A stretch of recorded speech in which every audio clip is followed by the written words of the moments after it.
Hey folks, Steve here with a World in Flames video.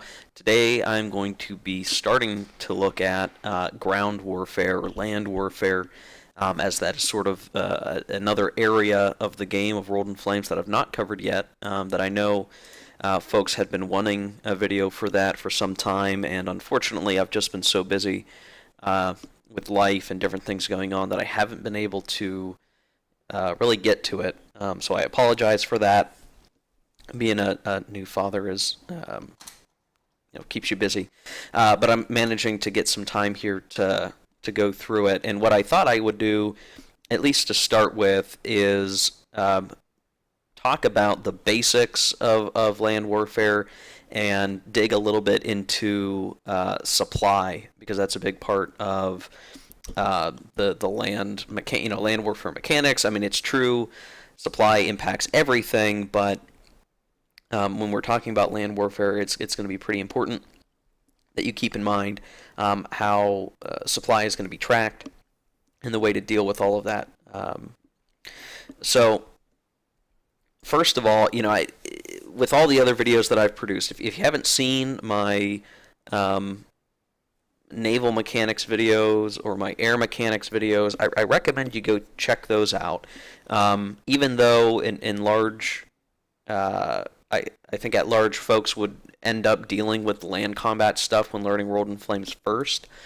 I produced those videos first because I think those were the ones, that's the area with the most complexity, and I think if you got over the hump there, you'd be just fine.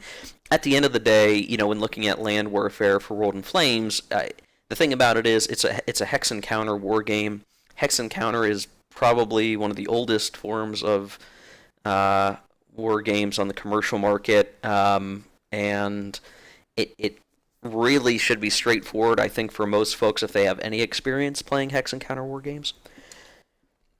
I think only in the case if you're completely new to the hobby is the stuff I'm going to say, at least in the first part of this video, it's going to be new stuff to you. It's very straightforward. So let me work through the basics, and then we'll get into supply. What I've done here is I've just sort of crafted a manufactured situation with the Germans have pushed past the Nazi-Soviet the Noviet partition line here. They're in eastern Poland. They're actually right at the border of Russia itself, the Soviet Union, and I've sort of just arbitrarily set up these units here. You're probably not going to get exactly this, configuration in the game if you're playing a game straight through, but for the purposes of this video, I just manufactured this situation.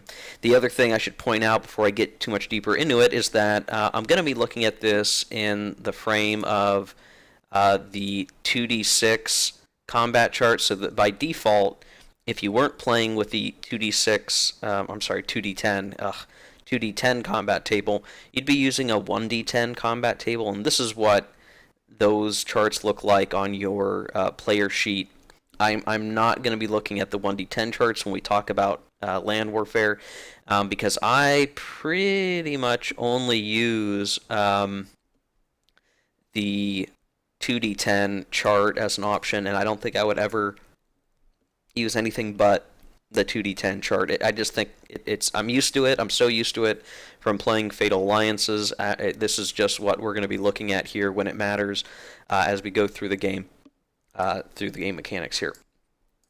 So first of all, let's just start understanding the mode of combat, right? So hex encounter, the probably most important thing that matters when you're playing a hex encounter war game is the amount of force you can apply to a particular combat and how is that situated. And with hexes being 6 sides, just as a general rule of thumb here, the more hexes you're attacking from at a target hex, the more force you can apply to that combat. And in World in Flames, we use an odds calculation to provide a die roll modifier. So this is very common in war games. You have 1-to-1 odds, 2-to-1 odds, 3-to-1 odds, and so on. You calculate that by looking at the combat factors. So the counters here first number is the combat factor, the second number is their movement factor. So if we were attacking this Russian-Soviet garrison unit here, it has a combat value of 4. If we were attacking from these two hexes, we would have a 4 and a 6. That's 10, 10 to 4. That's just a little over a 2-to-1 odds calculation. And so we would use the 2-to-1 calculation. And so here, 2-to-1, that gives us a +4. We'd take that +4, we'd add any other modifiers that may apply, and I won't get too deeply into that in this video, but just to say, you're trying to get a lot of combat factors, attacking one set of enemy combat factors, hoping to get a higher modifier with all your other modifiers, and then you're rolling some dice and you're determining what the results are. And the combat results in this game could have both sides taking losses. It could have only the attacker taking losses. It might have only the defender taking losses and the potential for retreats, and so on. And so that's all kind of straightforward stuff when it comes to hex encounter games. Nothing too crazy here, at least to start with. And so when we're just talking about, land warfare, a lot of the time your strategy and what you're going for is trying to find that good attack along your front line that has the best odds of attack. And, attacking over a river is bad. Attacking into mountainous terrain is bad. And so, all other hex encounter games, terrain will matter. And, again, how much you can get a good attack off. And just to kind of show, just as an example, these 3 Soviet units attacking here is probably better than these units attacking here, depending on the number of units that are there in your combat factors, because we can get 3 hexes worth of units attacking here, where just based on this configuration and not wanting to deal with the swamp, we would only have 2 hexes of units attacking here. And so on a broad front, like the Eastern Front between Germany and Russia, you're going to have a lot of situations where you're looking at the rivers, the defensive lines past the Pripyat marshes. You're going to be looking at the wide open spaces that are helpful for armor, and that's something that we'll get into here a little bit, just to show what the advantage is of mechanized and armor units. Like you see, here's a Panzer Corps here. I think that's the 48th, if I know my Roman numerals correctly, 48th Armor Corps, and so on. So when you're doing your land warfare, that's the primary thoughts, the primary things that are going to be going through your head is, how can I get these attacks off? Where can I maneuver my units with the different combat factors to get me the best odds? And I know for some people, especially nowadays, if you've been playing hex encounter war games for a very long time, you might not like the whole chore of finding all your combat factor advantages and what's the best thing. But you got to remember, World in Flames is a pretty old game now. It's several decades old. The underlying system is decades old. It was designed back when that hex encounter odds ratio kind of thing was just the way gameplay was, and I think it works just fine for what you're playing. It's pretty cool. So for the most part, when you look at this, clearly there are going to be certain units that will do better over the long haul of a campaign. So these garrison units that have only 1 hex movement, the 1 value, they're going to be plodding along very slowly. So even if we're pushing back the Russians and they're retreating, these guys are going to lag behind, and so it might be better, as you're moving your forces forward, if you've bothered to put any of these garrison units in your front line or nearby, to leave them in the cities to help against partisans that could crop up, that sort of thing, while you're going to have your units like the 5, the 4s, and so on, to be able to, like this, if it's going to move 6, it could move, assuming there weren't enemy units in the way, coming around 1, 2, 3, 4, 5, 6, and so on, and creating that encirclement, or at least even being able to move where you need it to be if you have to remaneuver your units. When you're doing these combat odd calculations, keep in mind that if you're just playing the normal game without any expansions, without any divisions, a hex can hold up to 2 core-sized or higher units. And I say core-sized or higher because you can see some of these Russian units, the NATO symbols here and notation. Some of them are core, some of them are army level, the 4Xs. Most Germans are just 3Xs for core. That's because the Russians organized their forces just a little bit differently and the terminology was different. So for stacking purposes, per hex, 2 units. If you're playing with divisions, you can have 3 units in a hex as long as at least one of those units is a division. So you could have at most, in terms of big unit size, 2 core in a division. You could have 1 core and 2 divisions, or you could have 3 divisions all in a hex. But again, otherwise, and in most cases anyway, even with the divisions, you're really going to be looking at how can I stack 2 core or 2, as the case here, army level, 2 core units in a hex, and that's going to be your best bet for putting together combat factors for an attack. You're typically not going to have, or you may not have, depending on your builds, enough units to put along your front line every hex with 2 units in it.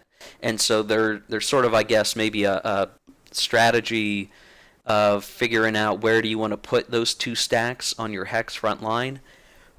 Any situation where that hex could be attacked by multiple enemy stacks and different hexes, you would probably want to double up. So here, if it can be attacked by 3 hexes, you're probably going to want to double up that to have 2 units.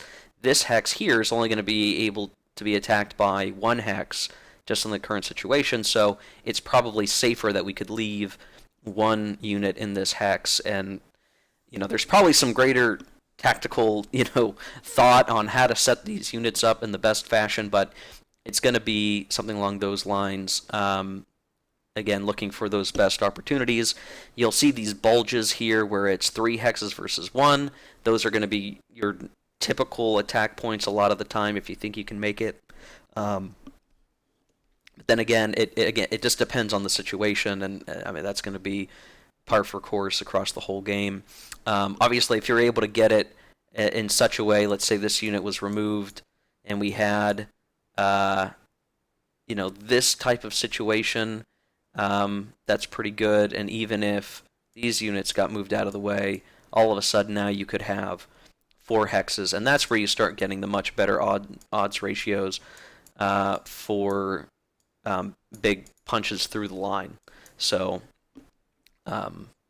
something to keep in mind. You'll start to see, like any battle or war game or anything where they talk about the flanks, if you're able to outflank your enemy and start rolling through here and creating those situations where the enemy can't move properly or attack properly because they are beginning to be surrounded by your forces, that's really where you want to be. You could potentially catch units out of supply and eliminate them that way over time by attacking them while they're out of supply, or even making it so it's hard for them to retreat or even maneuver.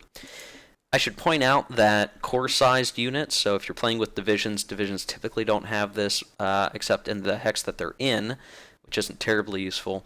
But most core units and above are going to project a zone of control.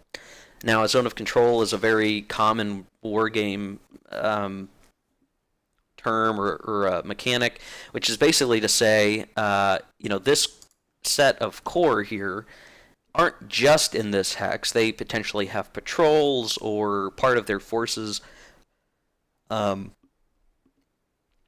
the hexes adjacent, right? Because, this body of soldiers is not a square in a hex and that's just where they're at.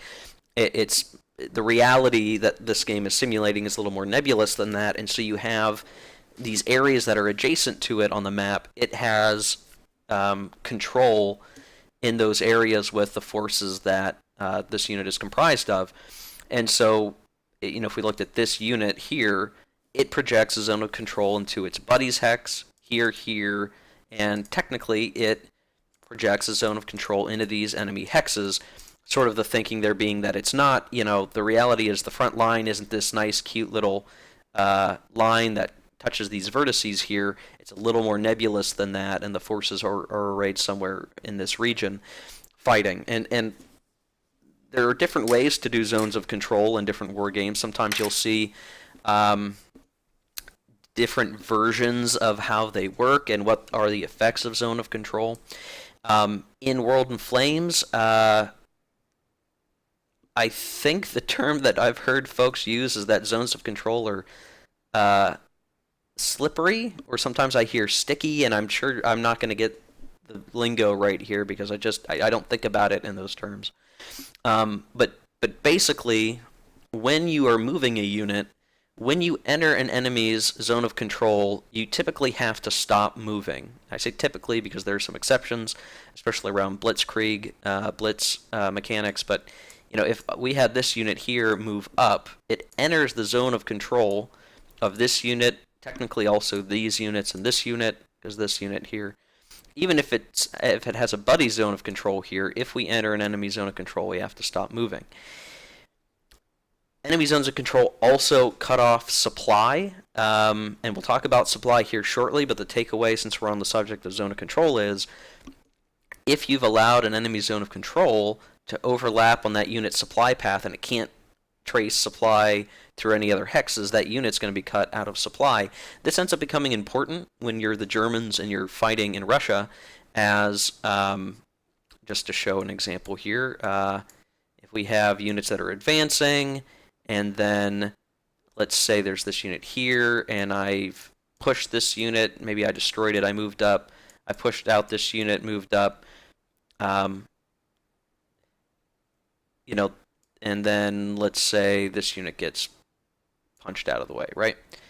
Even though this buddy's zone of control here shares, there are all kinds of zones of control in this particular hex, this guy can't get supply now, and so he's out of supply, and that's a real big problem.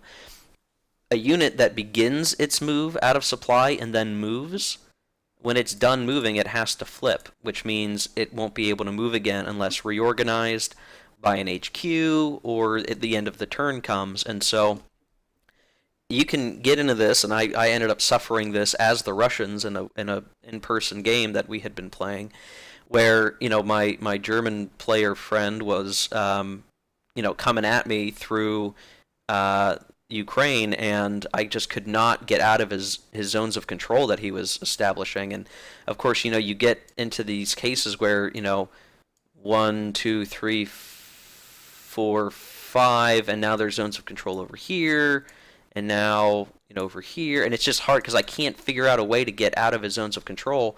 I'm trying to retreat, or I'm trying to hold on to certain areas, and the reality is you just get bogged down by these zones of control that make it hard to get away. Now, the one thing that you can do in World in Flames is you can ooze around zones of control. And oozing in this case, and that's the terminology I've heard. I don't know if I like that word, ooze. It makes me think of other things, I guess. But if you start your move in an enemy zone of control, you are able to slide through that enemy zone of control, even into another space that is a zone of control. So as a demonstration of that, this unit is in this unit's zone of control.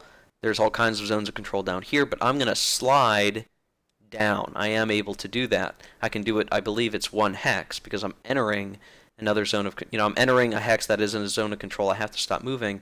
But what this can allow me to do is move my guys up and slip through, and if for some reason the Germans never move these guys because, I don't know, they're not paying attention, I could now do something like this and start moving around these units.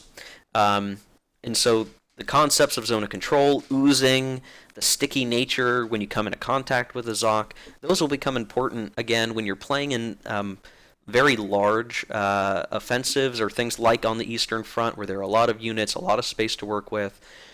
Typically in a more congested front, like when you're attacking through the Netherlands or Belgium as the Germans, or attacking in France or defending in France, you're really only talking about, let's say 1, 2, 3, 4, 5, 6, 7, 8 maybe at its greatest length, 8 hexes of width of forces.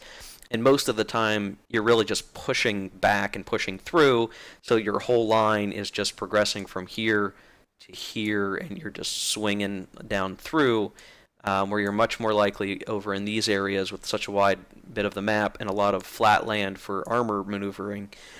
That's where you're going to see these Zocs really become important, because you're playing with just that extra space. So hopefully that makes sense. This is really kind of simple stuff, all things considered. So if you're unsure, just read through the rules. It's not terribly complicated, but I like to explain it here a little bit with a little bit of demonstration so you can kind of understand what are your thoughts going to be when it comes to these maneuvers. And all of this, I should point out, is going to be partially modified by air power. So I've not set out any air power, any air units to do air mechanics, but if you watch my air mechanics video, you will know that there's going to be ground strike missions that will, if successful, flip units, right? And that means that they're going to be unable to move. And so then if you're doing something like this where units are, we'll just say boom gets knocked out of the way, boom gets knocked out of the way, boom gets knocked out of the way. If a unit is flipped like this and out of supply, they typically are going to have their combat factors reduced to, I think it's like 2 to 2, unless they're a white print unit, and then it's 3. It's a little bit different between Fatal Alliances and World in Flames, so I have to remember off the top of my head here. I don't have it in front of me, but it's pretty painful, and that means that units that have been flipped via ground strike and then put out of supply, or put out of supply and then ground struck by airplane tactical bombers, are going to be that much easier to eliminate. And so that's going to be a part of your overall strategy for land warfare. Air is going to be a big component of that, as well as obviously the air units that you might be using to add those, as ground support, to add additional factors to your attack, so that you can get the good odds that you want. So everything I'm saying here in terms of the land maneuvering and the units and the factors and the positioning, you have to keep in mind everything from the air mechanics video as well, just knowing that there are going to be air combats in the skies above these land combats that are going to decide how that air support is going to arrive, or if there are going to be ground strikes, and you're going to be using that in tandem with your planned maneuvers to execute the operations that you really want to execute. If you're playing, and let's see if I can just find one quickly. I bet I won't be able to find one quickly, but let's just grab some counters and see if I can get one. Okay, here's one. Ignore these units over here. I'll leave them out over there. If you're playing with divisions in Flames and you have artillery units like this one here, there is a step that when you would do ground strikes in the sequence of play with your airplanes, you can also do ground strikes with artillery, and they can fire at adjacent hexes. And so the way that really works is during the ground strike, you say, well, I'm going to use this artillery to ground strike. You're going to roll a die, and you're going to hope to roll 3 or less on your die. And if you're able to succeed for each, you roll for each unit in the hex, that unit's going to be flipped.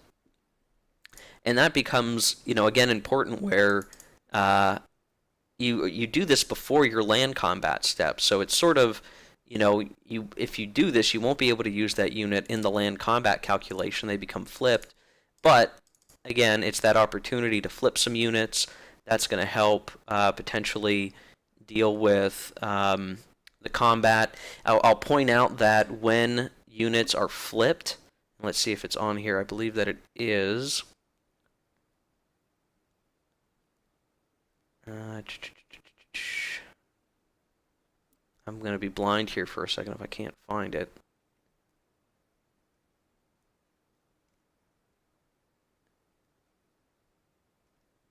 Oh my gosh, I'm not going to be able to find it. Okay, here it is. +2 to the die roll per face-down defending land unit. So this is where, again, before you even do your combats, you're attempting to bombard them and, in effect, provide yourself a disruption bonus to attacking the enemy because they're flipped. So again, artillery, tactical bombers, they're going to be key components of your land combat warfare, even though they're technically outside of the land combat step, besides the combat support piece. Again, with all the goal of improving the odds of your attack, or straight up providing new modifiers to your die roll. Ultimately, because it's kind of hard to get odds level differences, if there are ways that you can get straight up die roll modifiers, that's probably usually better.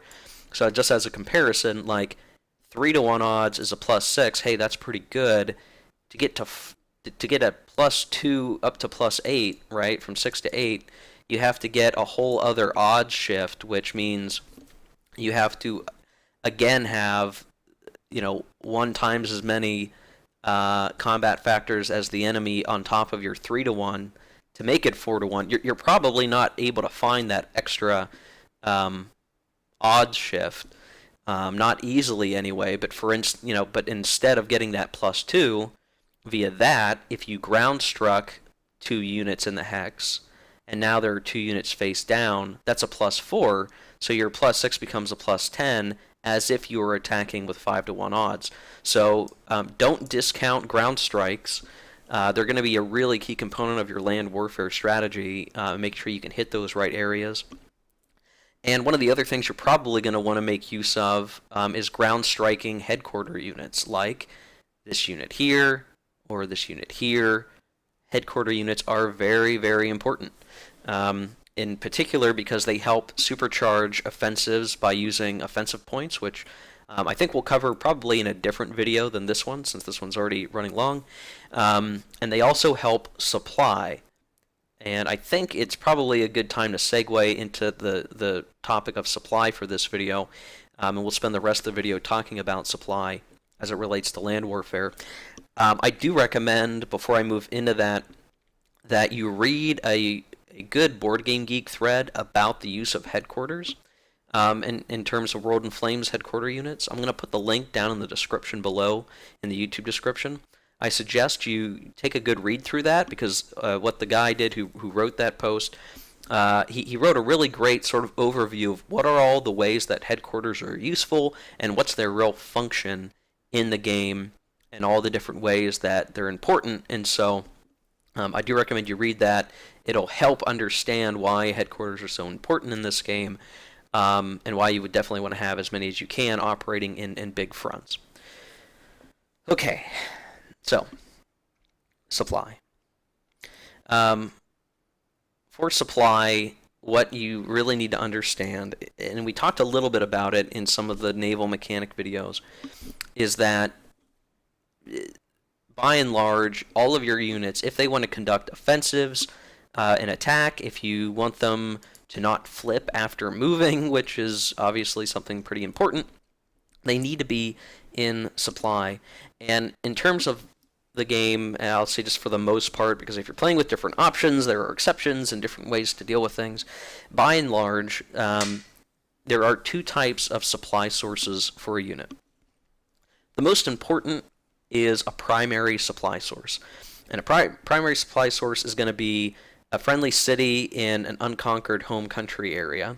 So for Germany here, that's going to mean cities in Germany itself, not conquered cities like Poznan or Lodz in Poland. It has to be a home country, the home country for the unit, a friendly city.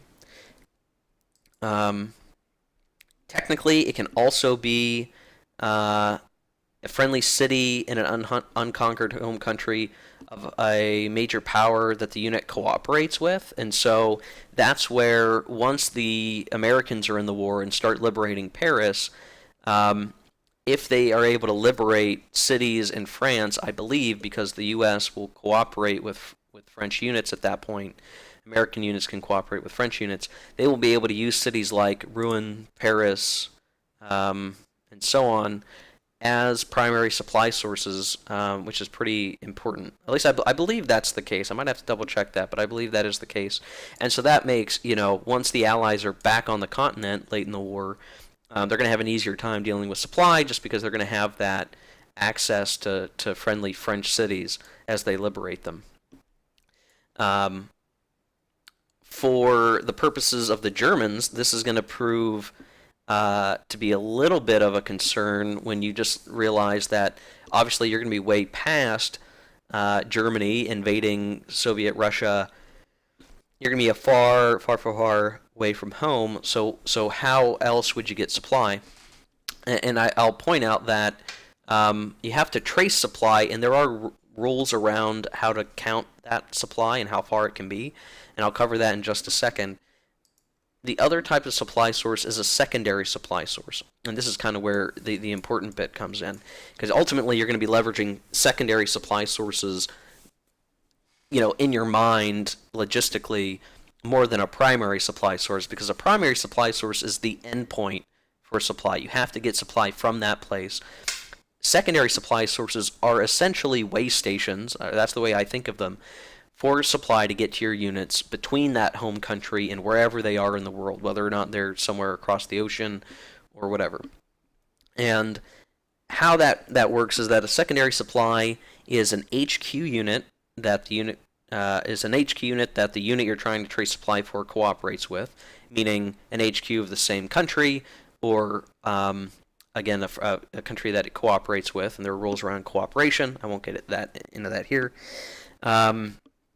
It could be a capital of a cooperating minor country that has been aligned with the major power. So, let's see. Czechoslovakia is aligned with Germany. Well, actually, let me rethink that for a second because it's really not. We'll say Finland, because I believe you can get Finland aligned as Germany. So, the capital of a minor country aligned with your major power. So if Finland is aligned with Germany, Helsinki can be a secondary supply source. And that might be if you don't happen to have an HQ up here, they could at least have units traced back to Helsinki. And then the capital of a major power or minor country conquered by the unit's major power or major power the unit cooperates with. It's been a while since I read that. So if we conquered Poland, it sounds like we could use Warsaw as our secondary supply source as well. But keep in mind that secondary supply source isn't going to be super helpful over the long term once you've pushed past it. And that has to do with the way that the supply tracing has to work.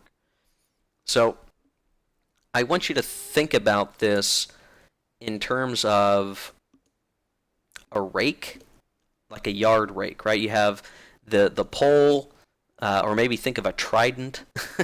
You have a pole, and then you have the prongs.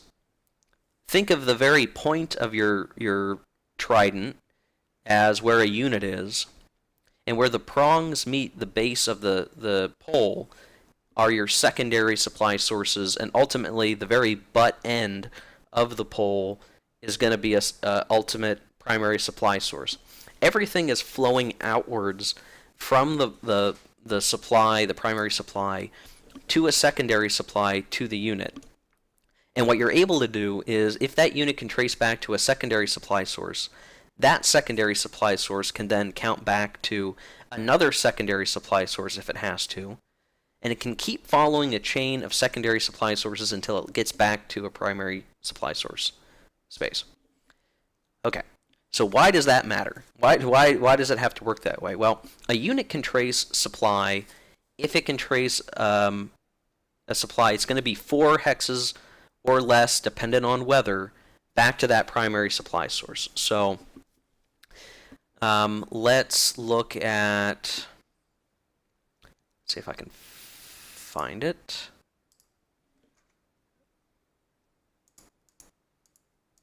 I want to show you the chart because I think it would be easier to show show it this way. Unfortunately, I'm having trouble finding it in here, which is a shame. I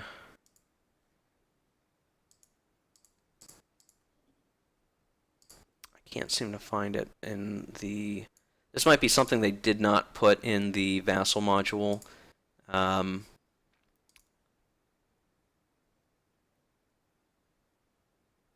Because they expect you to have it, you know,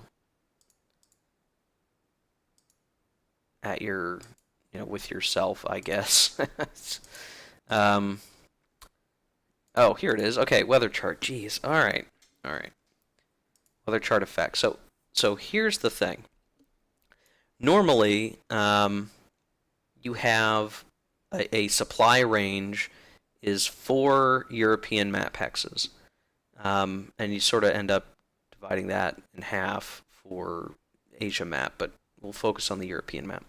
So in pure, wonderful, beautiful weather, your supply range is going to be 4. So if we had a unit that was invading Poland, he happened to be up here, he could count 1, 2, 3, 4 to Königsberg.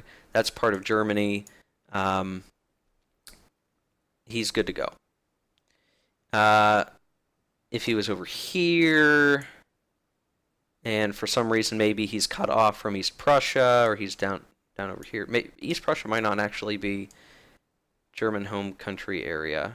I might have to double check that. But if you're over here and you're working your way through Poland, and for some reason you don't have HQs, you could count back to Breslau. 1, 2, 3. Okay, he's fine. He gets over to here. 1, 2, 3, 4. He's still fine. But if he went over here and couldn't count any other way to supply, 1, 2, 3, 4, 5, and assuming Warsaw is under control of the Polish and it hasn't been conquered yet, this unit would be out of supply. He can't count back that many hexes to a primary supply source. So if he's going to be operating even just over here, he needs to have a secondary supply source that's an intermediary.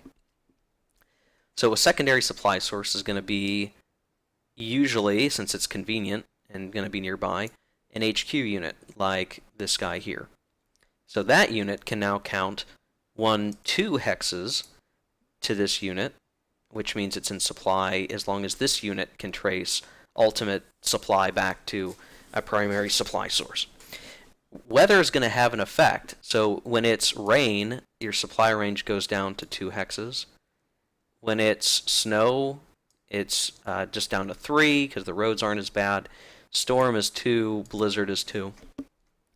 And essentially what you need to worry about here is that as soon as the weather starts going bad, in your fall, in your winter, if you don't have your supply in good shape, all of a sudden a lot of your units are going to lose supply. And even if you have a lot of HQ units that can help funnel supply, you still might end up with units that are out of supply. And so just by the function of calculating supply, you're going to have some units that just can't attack anyway, and what units you could attack with wouldn't give you good enough odds to attack in the first place. And so yes, even in the winter, or as you would expect in the winter, there's just going to be points where offensives die down because you can't get supply to all the units that you would ultimately like to get supply to.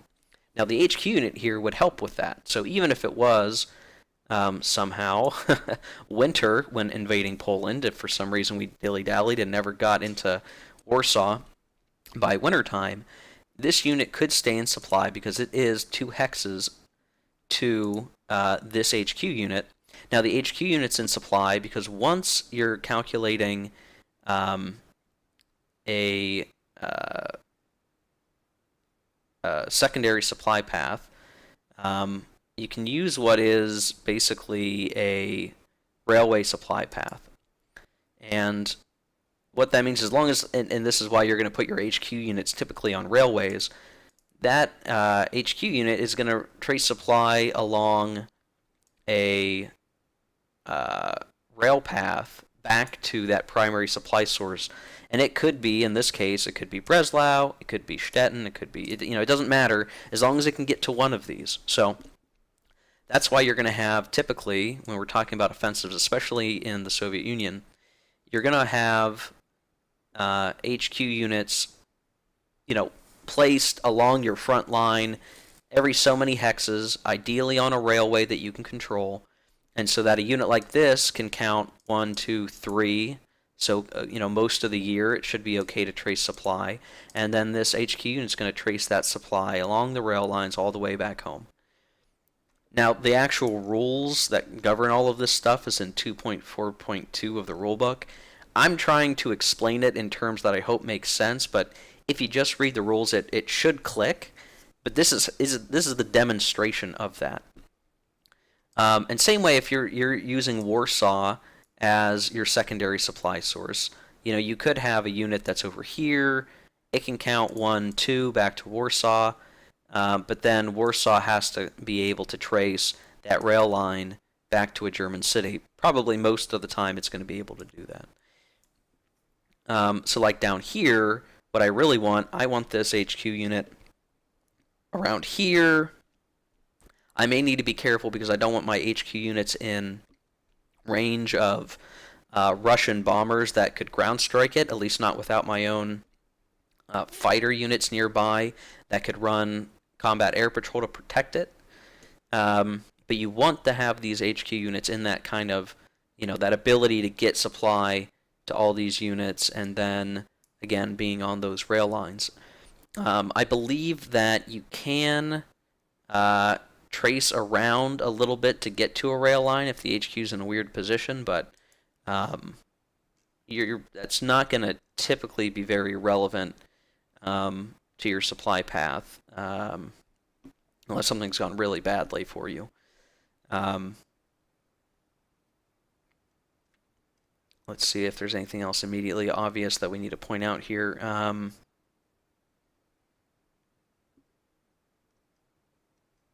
No, I think that's about it. So again, I use the trident or the rake metaphor just to say, again, I'm going to zoom out for a second. When you're in a game and you're very deep into the Eastern Front and you have units that are, more back here. This situated. If it's more like this, you've got a whole line of units down here. Even if you've been building every single HQ unit that you can, you're going to reach these points where you don't have enough HQs to cover everywhere to make sure every unit has perfect supply. And that's going to be part of the logistical challenge of the play. And you can only imagine if you suddenly, let's say we had a Russian breakthrough here, through Voronezh and they swung down here, and they were able to get this HQ out of supply, then all these units are out of supply. And if this HQ unit is ever, let's see, we'll just delete it, or send to destroyed, that makes sense. We destroyed the HQ unit. Now, all of these units they can't trace supply, because those HQ units are a function of logistical support and leadership and making sure that all the supplies get to the right guys. And when you eliminate that source of logistical control, that command and control system, so to speak, that's going to put all the units in really rough shape. And you can imagine, and what I really, really like about the World in Flames systems is that it doesn't need to create some sort of stupid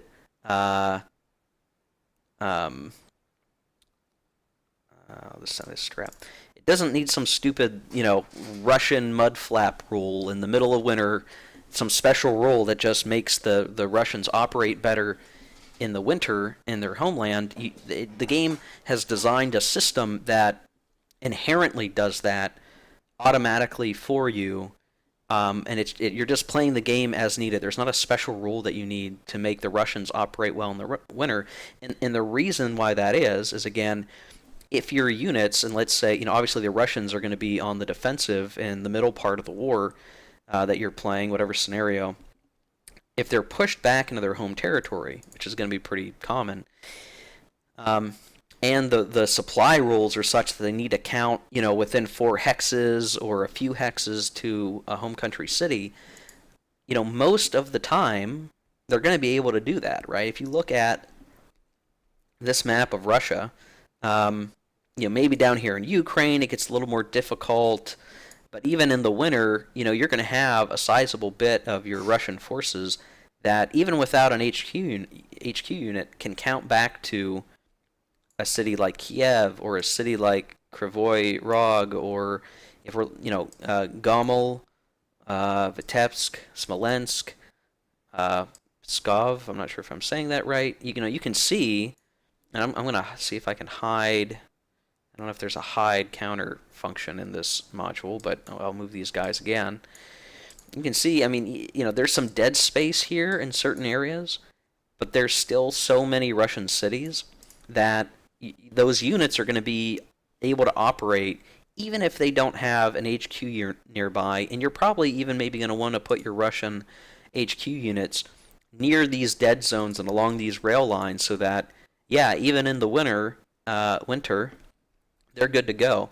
The dead zones of supply, if you're a Russian in the Soviet Union, there's not that many supply gaps. You can have a pretty strong linkage of all your units getting supply because they're not very far from a city, no matter where they're at. And if you have your HQs available, they're going to be in supply almost all the time. And so that means in the winter, they can launch offensives, they can move, they can do all the things that they need to be able to do much more easily than if they were in, say, another country. But their general winter is on their side. They have so much space to deal with, and so many cities available here that it is very helpful. And that mechanic, I mean, it works the same way in, say, like France or Germany itself when you're invading Germany, but obviously there it's not the same situation because the lines of combat are going to be more congested, and these countries are going to be, again, working in their own homeland anyway, in the whole situation, but it manages to still give that effect that a lot of World War II games try to provide, which is the Russians are going to be able to operate well in their homeland, even in the winter, go on winter offensives if they wanted to. They could certainly do that. There are still ultimately some effects when it comes to combat, like you have attacks being shifted down odds levels, and it costs more to move, and it's hard to make combat. But I will point out that there are some special rules here. So if you see, like, if it's a blizzard or if it's snow, you reduce your combat modifier by 2 odds, or you change your odd level for combat based on the weather. But there's this little notation here that if your units are winterized, then they can operate fine in the winter. They don't get the same negative, and those winterized units are mountain units, ski units, which there aren't very many other divisions, Finnish units, Swedish, Norwegian, and Swedish units. So, that sort of far north Scandinavian units will be able to operate well in the winter. And then you have these white print Soviet units can operate well in the winter.